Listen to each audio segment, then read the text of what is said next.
어서 오세요.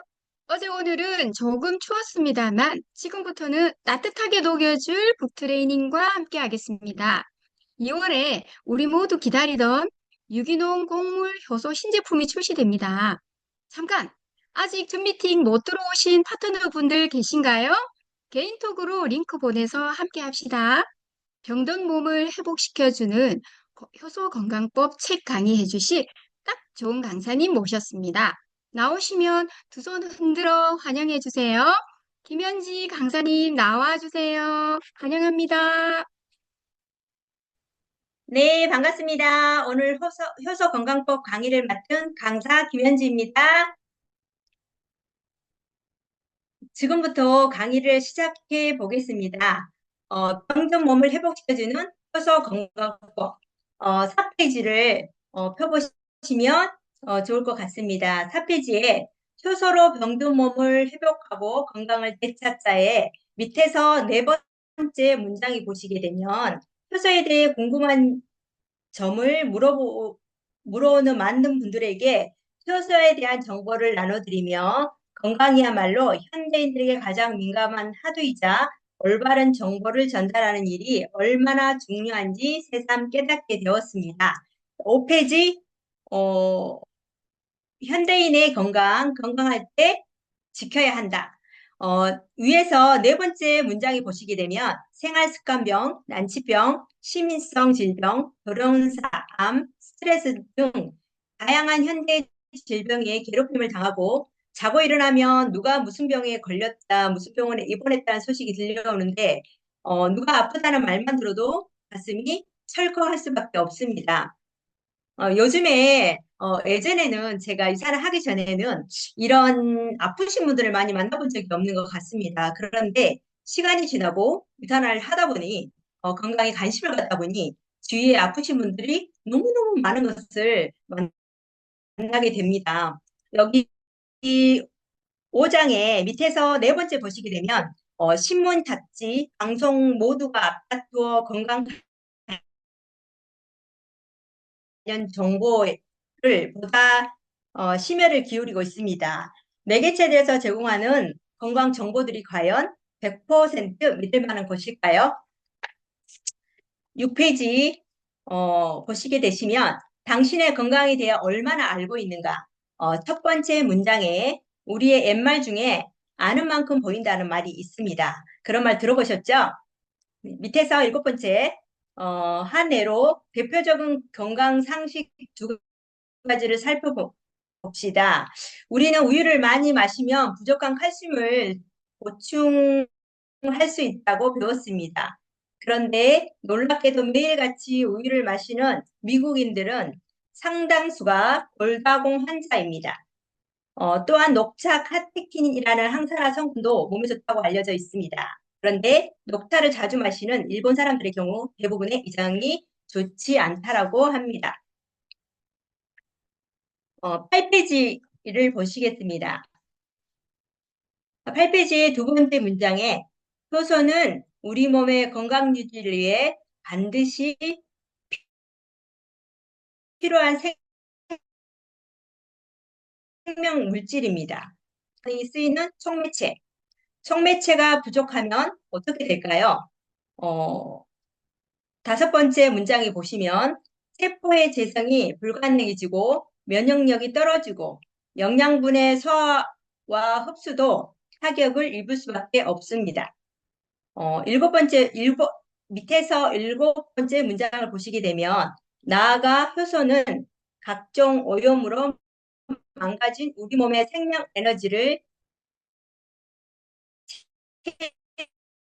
체계로 끌어올리는 최고의 해독제 문장에 효소를 안정적으로 섭취해주면 체내에 흡수된 효소가 헌집을 청소하고 보수에 새집을 지어주는 훌륭한 보수 역할을 하게 된다라고 합니다. 그다음에는 1번부터 이렇게 11번까지가 있는데요. 1번에 건강에 대한 상식을 전환하자. 16페이지. 건강에는 네 가지 정의가 존재한다고 합니다. 사람들마다 건강에 대한 정의는 조금씩 다릅니다. 어떤 분들은 일상의 생활이 무리가 없이 해나갈 정도로 건강하다고 생각하고 어떤 분들은 아픈 것이 하나도 없어야 건강하다고 말을 합니다. 그런데 여기서 보시는 것처럼 건강은 밑에서 네 번째 문장을 보시면 총 네 단계로 나눠지는 게 온당하다고 하지요. 건강은 건강, 그 다음에 반건강, 반질환, 질병 이렇게 네 단계로 나눠진다고 합니다. 우리 이런 말 들어보셨나요? 혹시 저는 이 책을 읽으면서 반건강이 어떤 뜻을 말하고 있을까? 반질병은 어떤 얘기를 하는 거지? 라는 생각이 들어서 찾아보았습니다. 그런데 반건강은 건강과 질병 중간 사이를 말한다고 합니다. 그리고 반질병은 영양소 섭취가 부족, 섭취하는 방법이 불규칙할 때, 쉽게 말하면 영양 결핍일 때 반질병이라고 합니다. 17페이지에 세 번째 문장을 보시게 되면 이처럼 어딘가에 문제가 있음에도 그것을 자각하지 못하는 상태를 반건강 상태라고 합니다. 그 밑에 줄에 보시면 반질병이란 특별한 병이 없는데 뭔가 정상이 아니라는 것을 느끼는 상태입니다. 쉽게 말하면 두통이나 시력 저하, 피로 증상, 이유 없는 통증들이 여기에 포함됩니다. 놀라운 건 현대인들 대부분이 이 반건강과 반질병의 상태에 처해 있다는 사실입니다. 18페이지 40대 A씨의 병원 방문기에 보면은 A씨는 위에서 다섯 번째 문장에 A씨는 이유 없이 몸이 무겁고 머리가 어지러운 것을 느꼈다. 심한 두통이 찾아올 때 진통제 하나를 먹고 잤던 터라 그저 피로 때문이라 생각을 했다. 하지만 반년쯤이 지나자 진통제 여러 알을 먹어도 소용없을 정도로 상태가 악화되었다. 병원에서 CT 촬영을 비롯해 다양한 검진을 받아본 결과 A씨는 예상치 못한 진단을 받았다. 여기 보시면 19페이지 첫 번째 보시면 검사 결과는 아무 이상이 없으니 그저 과로를 멈추고 편히 휴식하라는 것이었다.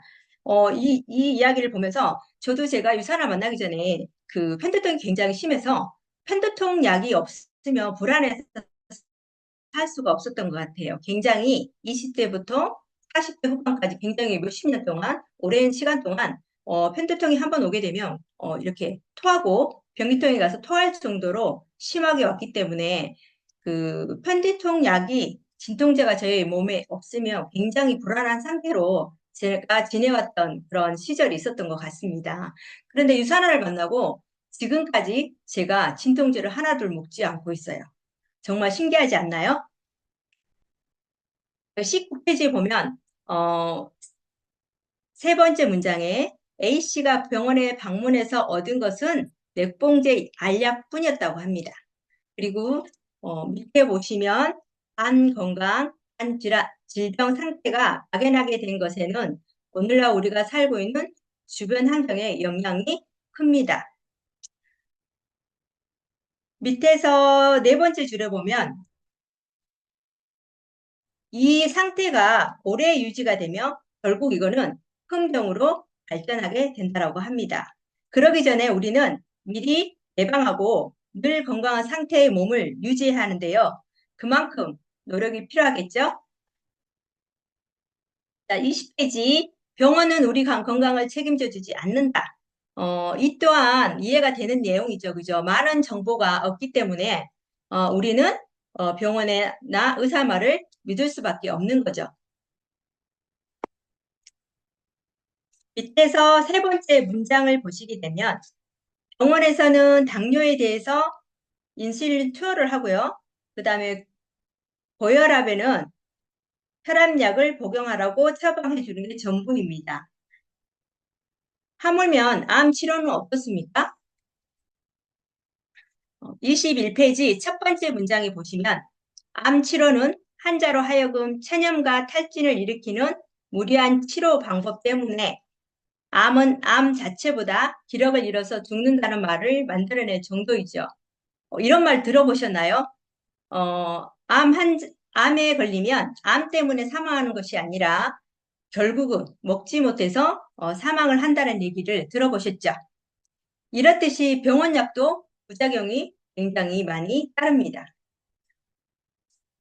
밑에 보시면 각각의 약에 따른 부작용들, 밑에서 7번째 문장을 보시게 되면 중세의 약학자였던 파라셀수는 모든 약은 독이다 라고 말을 했습니다. 그리고 밑에서 4번째 문장을 보시게 되면 이는 약이 우리 몸에 작용할 때 인체 전반에 완전히 무해한다는 것은 있을 수 없는 이름을 말해줍니다. 즉, 치료 작용을 한다면 반드시 그에 상용하는 부작용이 나타날 수밖에 없다는 뜻이라고 합니다. 22페이지 넘어가 보도록 하겠습니다. 다양한 약 부작용들이 이렇게 표로 나와 있는데요. 주위분들을 보면은 이런 약들을 한두 가지씩 안 드시고 계시는 분들이 없는 것 같습니다. 그러다 보니까 이 부작용들을 통해서 또 다른 약을 먹게 되고 또 다른 약을 먹게 되고 반복적으로 많은 약을 먹는 분들이 주위에 많이 계시죠. 건강이 좋아지려고 먹는 약들이 이런 많은 부작용들을 만들어낸다고 하죠. 그래서 약을 많이 먹으신 분들이 더 이상 병원약을 늘리지 않으려면 어떻게 해야 할까요? 영양제를 더 많이 드셔야 되겠죠. 밑에 보시면 서양의학은 인간의 수명 연장에 지대한 역할을 해왔습니다. 바이러스 질환에 막연했던 시절 항생제 발견으로 시작된 눈부신 서양의학의 역사는 그간 다양한 질병들을 치료해 왔습니다. 서양의학에도 한계가 있습니다. 밑에서 4번째 줄, 예방보다는 증상이 나타난 뒤에야 치료에 몰두하고 근본적 치유 대신 증상 완화에 목적을 둔 중요한 법이란 점입니다. 우리는 인간의 몸이 현대의학에 바라보듯 딱 맞아 떨어지는 기계가 아니라 생각보다 우리 몸은 굉장히 복잡한 유기체라는 점을 깨달아야 합니다. 위에서 3번째 문장에 보시면 세포와 혈액, 뼈와 장기가 더 나아가 영양의 균형, 생활의 균형, 이 모든 밸런스가 망가짐으로써 발생을 합니다. 그 밑에 문장에 보시면 현대병원의 처방과 약만이 질병의 해결점이라고 생각한다면 그만큼 큰 착각이 없을 것입니다. 이때 빨간 글자로 보이시죠? 여기 보시면 질병을 이긴 사람들의 심리, 생활 패턴을 따라 하시면 굉장히 좋겠죠. 그래서 밑에 줄 문장에 보시면 식습관이나 생활 습관을 철저하고 건강하게 지켜내는 의지가 필요하다고 합니다. 스트레스는 어때요? 갖고 있어야 되나요? 무조건 버린다입니다. 24페이지 보시겠습니다. 식습관과 생활 습관을 바꾼다. 밑에서 3번째 문장을 보시게 되면 식습관과 생활 습관을 우리 건강의 첫팟이라고 합니다. 그리고 25페이지로 넘어가서 자신의 몸과 병에 대해서 의사만큼 알아야 된다. 제 병이 우리가 보통 의사에게 질문을 하죠. 2번째 문장에 제 병이 왜 생기는 겁니까? 라고 묻습니다. 이는 의사야말로 환자의 건강을 책임져 주는 권위자라고 우리는 믿고 있기 때문입니다. 밑에서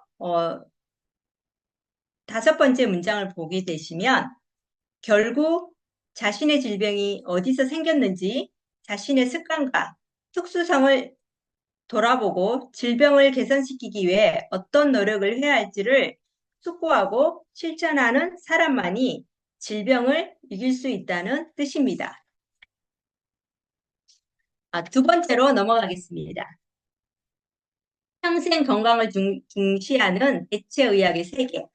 28페이지를 넘겨주시면 자연치유력으로 질병을 퇴치하는 대체의학.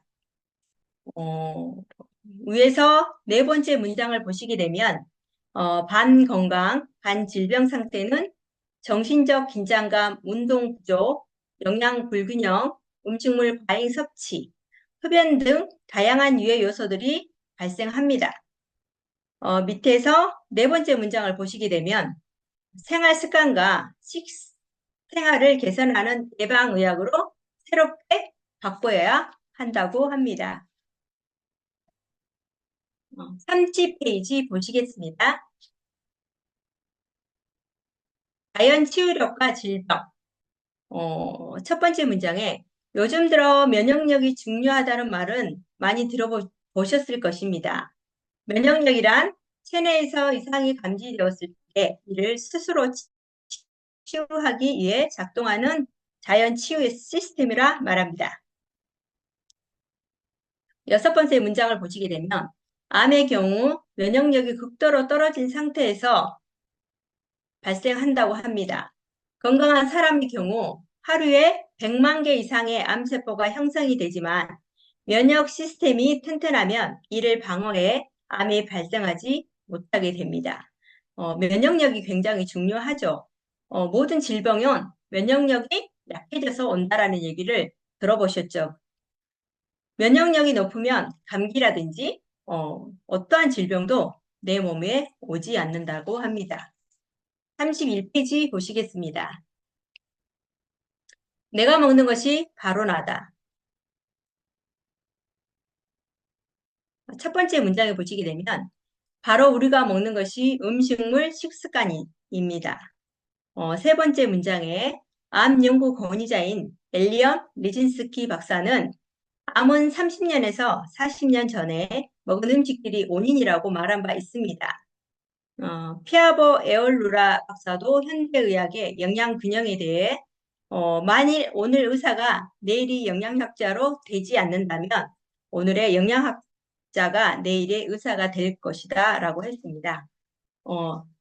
밑에서 두 번째 문장, 끝에 문장 보시게 되면 인체 세포는 우리가 섭취하는 단백질과 효소 등 생체 활동에 관여하는 여러 효소들이 활발하게 결합해 만들어집니다. 영양소는 얼마나 건강한가에 따라 세포 건강도 달라질 수밖에 없습니다. 마지막에 문장에 보시면 히포크라테스의 말이 나오죠.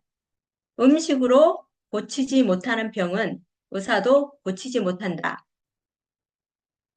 이런 말 많이 들어보셨죠? 환자 자신이 가진 자연 치유력 덕분이라고 합니다. 33페이지 보시겠습니다. 면역 강화를 위한 올바른 식이요법. 여기 식물 영양을 풍부하게 섭취한다. 두 번째, 무자극, 무독성을 섭취한다. 그 다음에 세 번째, 세포의 손상을 DNA 복구하는 영양을 섭취한다. 우리는 하루에 2번 간편하게 드실 수 있는 헬스팩이 우리에게는 있습니다. 14가지 비타민과 9가지 미네랄, 7가지 구성분으로 식물성 구성으로 구성이 되어 있는 영양제이죠. 우리가 식물로 영양소를 보충하려고 하면 어때요? 쉽지 않죠. 그러나 간편하게 드실 수 있는 하나는 헬스팩이 있습니다.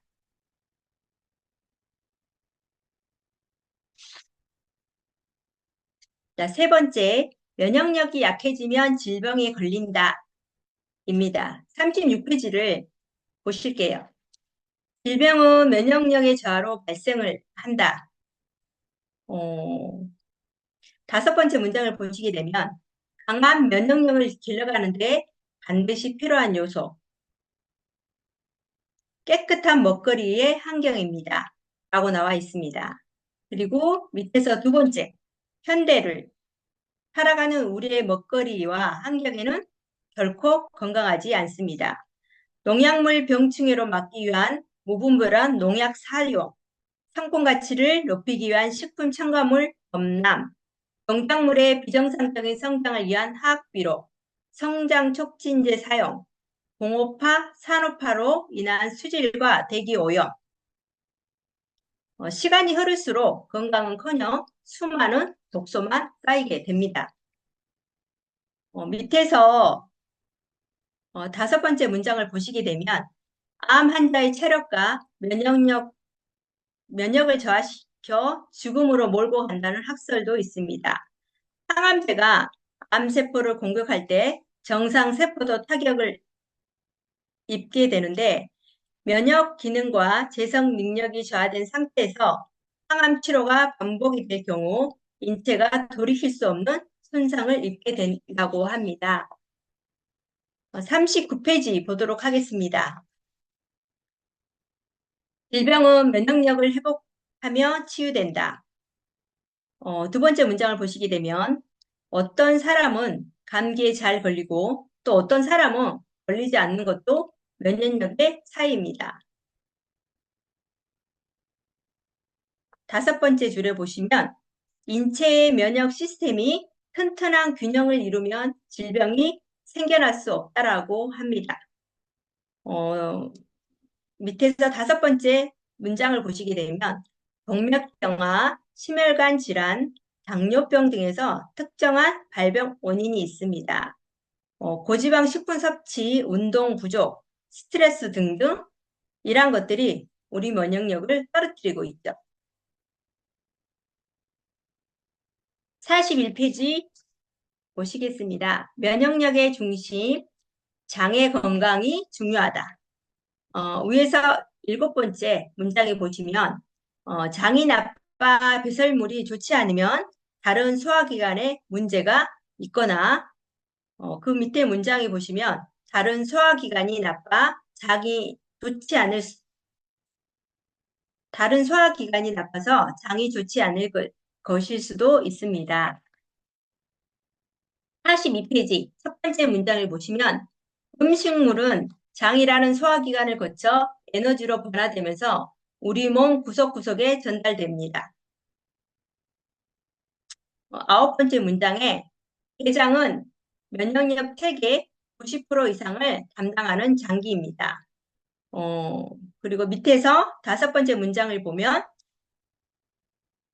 영국 국왕의 주치의였던 레인 박사의 한마디를 보면은 4번째 문장에 모든 질병은 미네랄과 비타민 등의 특정 영양소, 섬유질이 부족. 마지막 문장에 또한 이 오염이 생체의 모든 조직과 기관을 서서히 침식하고 파괴해 간다라고 강조했습니다. 그리고 밑에 빨간 글씨를 보게 되면 장의 부패를 촉진하는 요인들이 가공식품은 식이섬유나 효소가 거의 없거나 많은 첨가물들이 독소로 변하여 장내 속변으로 쌓이게 된다. 항생제 장기 과용은 나쁜 균뿐만이 아니라 장내에 번식하고 있는 유익한 균까지도 죽이게 된다.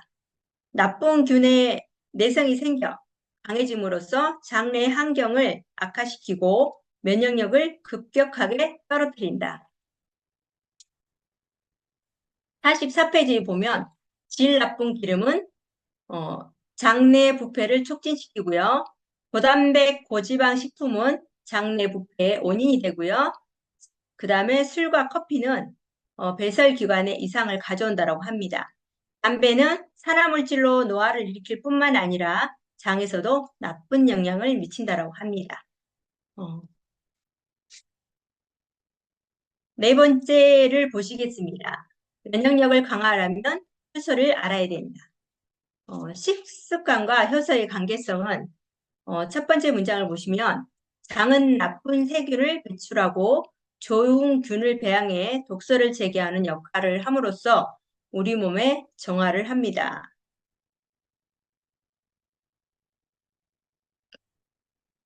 일곱 번째 문장을 보시게 되면 장의 면역력은 효소와 비타민, 미네랄, 식이섬유들을 충분히 섭취해 주는 것입니다. 그래야지만 면역력이 올라가겠죠.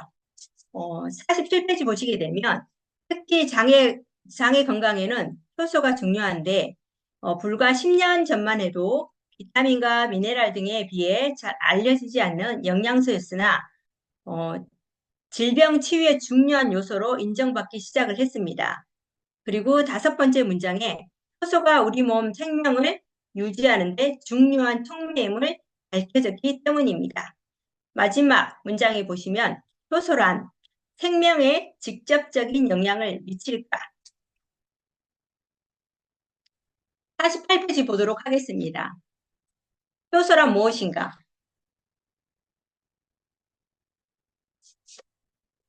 효소란 엔자임이라고 불리는 단백질의 일종입니다. 쉽게 보시면 효소는 활성화 에너지를 낮춘다고 합니다. 상자에 출렁거리는 물이 있고 그 안에 공이 있다라고 하면 이때 공은 어느 한 방향으로 나아가야 합니다. 그런데 상자가 너무 깊어서 아주 세게 흔들어야지만 공이 나갈 수가 있습니다.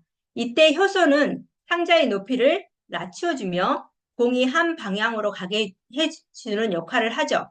즉 상자를 흔들었을 때 공이 동서남쪽 사방으로 나갈 수 있지만 효소가 있을 때는 한 방향으로 나갈 수 있게 만들어주는 게 효소의 역할입니다. 만약 세포에 효소가 없다라고 하면 공이 든 상자를 아주 세게 흔들어서 세포 안에 높은 온도와 압력을 공급해 줘야 한다고 합니다.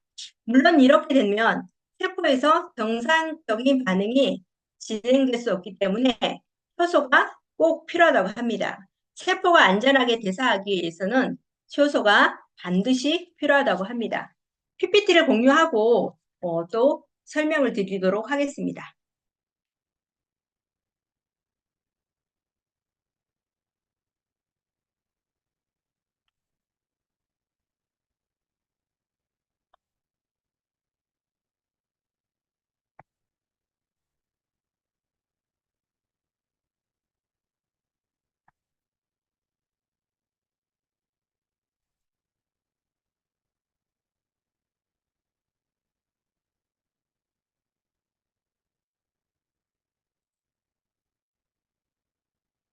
네, 유산화 효소가 드디어 출시가 되었습니다.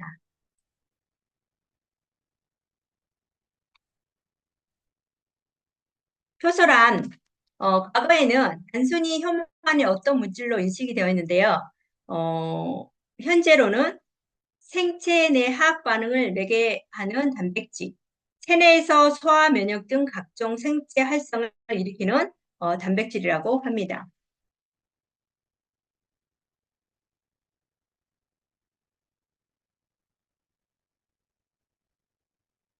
효소가 하는 일을 보게 되면 1번에 혈액 정화 작용, 2번에 해독 항염 작용, 3번에 분해 배출 작용, 4번에 소화 흡수 작용, 5번에 세포 부활 작용. 1번의 혈액을 정화 작용은 혈액을 깨끗이 하고 불필요한 콜레스테롤 농도를 낮춥니다. 2번 해독 항염 작용은 침입한 바이러스와 독소를 해독하여 세포를 보호합니다. 분해 배출 작용 3번 소화 후 남은 물질이 쉽게 배출될 수 있도록 도움을 줍니다. 4번 소화 흡수 작용 물을 분해시켜 에너전으로 만들어줍니다. 다섯 번째 세포 부활 작용 생명이 다한 세포를 사멸시키고 새로운 세포를 생성합니다.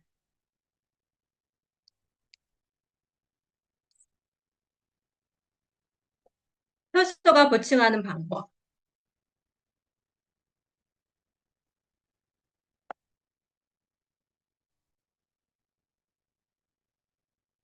어,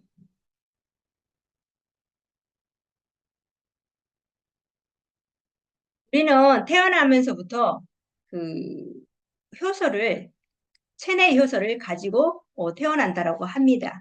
나이가 들면 들수록 효소가 점점 줄어드는 효소가 많이 필요한데요. 나이가 들면 들수록 점점 줄어든다고 합니다. 어린아이와 노인과 효소 차이는 무려 30배나 차이 난다고 합니다.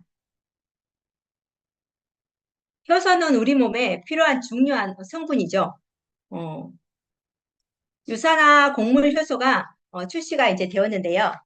현미, 대두, 수수, 보리, 발효돼서 효소 성분이 구성되어 있다고 합니다. 이렇게 발효되어서 나온 효소 성분이 탄수화물, 지방, 단백질을 골고루 소화시켜주고 어, 주는 효소 제품입니다. 여기 보시는 것처럼 프로바이오틱처럼 개별 포장이 돼서 나왔고요. 저는 제가 이걸 섭취를 해봤습니다. 작년 리더스 미팅에 잘 참여를 했더니 한 팩, 어, 한 통씩 받아서 섭취를 해보니 정말 고소하고 담백하고 맛도 굉장히 좋았습니다. 그냥 먹어도 맛이 있었지만 그 뉴트리멜과 함께 먹었을 때 더욱더 맛이 있었습니다. 여기 보시는 것처럼 좋은 효소의 기준을 고르는 방법이 있겠죠. 네 가지 기준을 만족한다고 하면 믿고 섭취할 수 있는 효소입니다. 여기 보시는 것처럼 1번에 자연유래 유기농 곡물, 채소, 과일을 골고루 담는 효소인지, 두 번째, 효소의 활성도를 알 수 있는 역과 수치가 높은지, 세 번째, 한국인의 식사에 맞춘 탄수화물 분해 효소가 충분한지, 네 번째, 소화되기 힘든 단백질과 글루텐이 잘 분해됐는지를 보시고 이 네 가지의 기준이 만족하다면 반드시 믿고 먹을 수 있는 제품이죠. 어디만 출시가 되었을까요? 오직 유산화만이 있는 유기농 곡물 효소인 것 같습니다.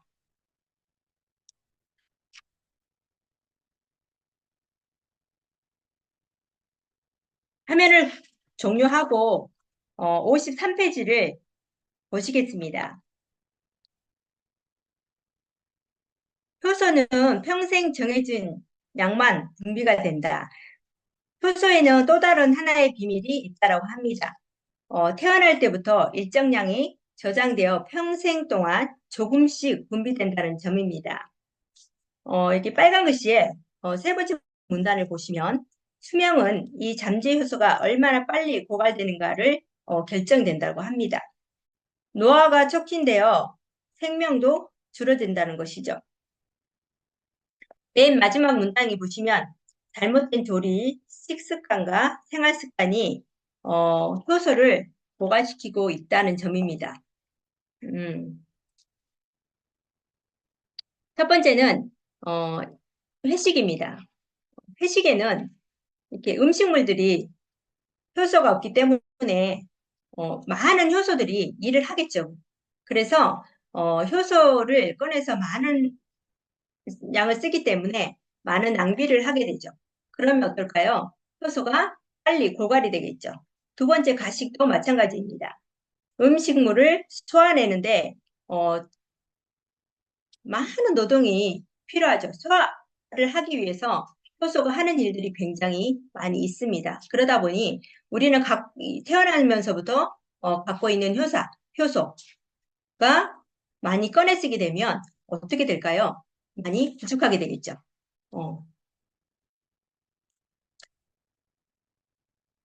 세 번째는 스트레스입니다. 스트레스 또한 많은 효소를 꺼내서 쓰게 됩니다. 이거는 우리가 가지고 있는 그 효소가 없어지면 없어질수록 노화도 빨리 되고 또 그 다음에 우리의 생면도 단축이 되겠죠. 그러다 보니 우리는 어때요? 효소를 체내 효소, 쌓여있는 효소 말고 체외 효소를 통해서 우리가 많은 효소를 공급해 줘야만이 몸속에 있는 대사가 원활하게 활동을 하겠죠. 그다음에 여기 빨간 그 내용에 보시면 체내의 효소가 부족해지면 탄수화물과 소화효소의 부족이 불러온 병이 종기 발생 가능성이 높아지고 특징과 검버섯 등 피부병이 발생한다입니다. 단백질 소화효소가 부족해서 불러오는 병은 감정 기복이 커서 우울증과 불면증이 생길 수 있고 칼슘 저하로 인한 관절염과 골다공증이 발생한다고 합니다. 지방 소화효소 부족이 불러오는 병은 콜레스테롤 수치가 높아져 지방 축적량이 늘어난다고 합니다. 오늘 제가 준비한 강의는 여기까지인데요. 어,